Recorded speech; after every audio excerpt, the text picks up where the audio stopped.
Good morning, my dingy hyenas. So, we're cooking breakfast right now. We're coming out to the stuffed rock hut. A little bit later this morning, we're going to be checking some rocks that are getting tumbled. This is rough media. Jasper. My favorite daughter-in-law, new subscriber Jay, has finally been tumbling for a couple weeks. Got remnants of the fire agate, which we'll be doing a little cutting on geodes, nodules today. Right now I'm going to change these fittings because they are galvanized and they came with it. Let's see if we can see it later. They came with this rock grinder. Yeah, that's not too bad. But galvanized, used with regular tap water and dissimilar metals, which you can see here with the brass fitting. So when you're doing things, this is brass, this is brass, this is galvanized steel. Dissimilar metals cause corrosion at a pretty disturbing rate. So when doing any sort of water system, I mean, I get why originally whoever put this together used that. This is the water system for cooling the belts and grinders. Probably because it's cheap and it was easy to find and the brass was there before. But what's happening now is they're corroded fiercely inside. And it's cutting my water flow down.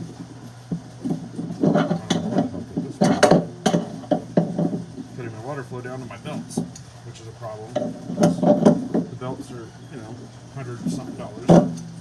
For a couple of them. So starving a belt for water gives you a bad product and it causes excessive wear. Those are $180 a piece. Those are grinding wheels. And over here on this side of the machine are the grinding belts. This is all for polishing rocks. So you can see like some petrified wood that I've bookended there.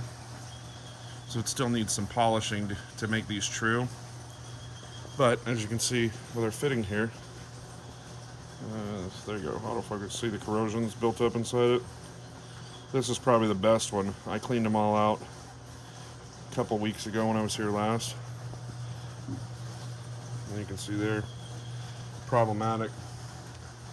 So what I have now, stainless. Stainless is a high chrome, but it makes it brittle.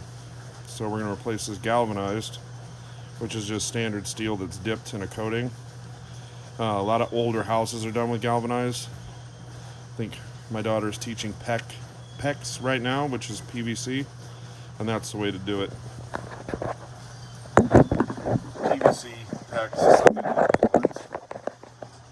really need a full-time camera person, I guess. So brass to brass fittings, you don't need pipe tape, right? Thread tape, this Teflon. What you want to do, take your Teflon, put your first wrap, assuming this is visible, yeah. Then you hold it tight and rotate your fitting like you were tightening it, right? You will be tempted to just go helter-skelter, put way too much on, and you pull it and it snaps. So you always hold the tape and tighten your fitting when possible. But you want to remember that you need to wrap your tape in the way that it's tightening. Otherwise, what happens when I go to put this fitting on, when I go to tighten it, it'll undo your thread tape, and then you're going to spend an hour trying to figure out the right way to do it. I become very frustrated, and then just decide, I'm not going to put any on there.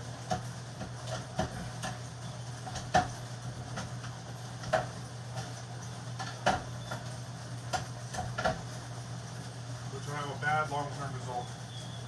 And because this isn't my regular toolbox, of course, I can't find what I'm looking for. Part of the issue with having multiple toolboxes. So we're just going to scrape this the corrosion that built up last time. There's no filtration on this rock grinding system, so I mean you're always going to get a little bit of scale built up. We're going to thread that guy back on there. Since it's brass to stainless, the high chrome content of stainless is going to prevent it from having the exact same thing that we had with the dissimilar metals. Because it's multiple metals, it's metal, it's steel, and chrome. Now when you're retightening, where I wasn't perhaps as cautious with the threads, taking it off, you have to be a bit more cautious. Like you get a bite on the thing. With the threads, putting it back on.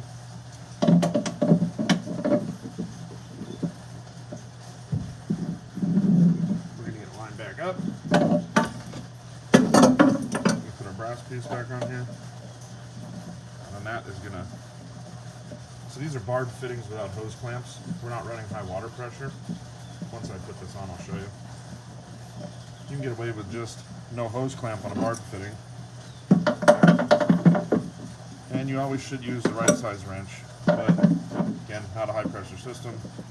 I'm being lazy this morning because it's not my regular toolbox. So there you go.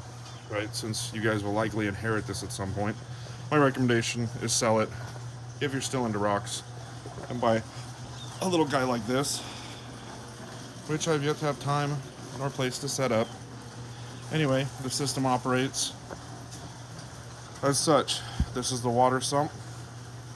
That's the pump. It comes up here and feeds into the water lines. It's on a switch. So now,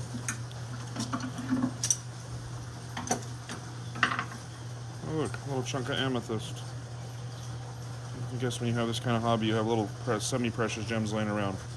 Right, so see, we got the water coming down now, and we can adjust the flow up here. And then when you turn it on,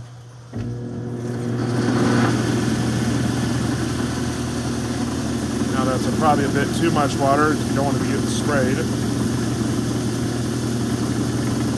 Turn it back down to a dull drip.